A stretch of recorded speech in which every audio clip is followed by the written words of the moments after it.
নমস্কার বন্ধুরা, আমাদের বিজুস ক্রিয়েশনে সকলকে স্বাগত। আশা করি সকলে ভালো আছেন। বন্ধুরা, আজ আমরা আপনাদের মাঝে খুশি থাকার 8টি উপায় বলতে চলেছি। তবে আসুন আজকের বিষয় নিয়ে এগিয়ে যাই। তার আগে বন্ধুরা, আমাদের চ্যানেলে নতুন হয়ে থাকলে চ্যানেলটি অবশ্যই সাবস্ক্রাইব করে নোটিফিকেশন অন করে দেবেন। তাহলে আসুন জেনে নেই খুশি থাকার উপায়গুলো কি কি।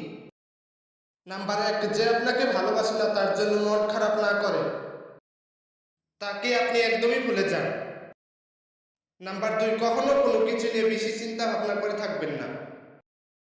নাম্বার 3, নিজের যা আছে তা নিয়ে সন্তুষ্ট থাকুন। নাম্বার 4, ঠিক মতো ইনকাম করুন। নাম্বার 5, অন্যদেরকে গুরুত্ব একদমই কম দেন। নাম্বার 6, বন্ধুদের সঙ্গে আড্ডা কম দেন। নাম্বার 7, যেখানে আপনার কথার কোনো মূল্য নেই সেখানে আপনি কোনো কিছু বলতে যাবেন না। নাম্বার 8, নিজের শরীরের খেয়াল রাখুন।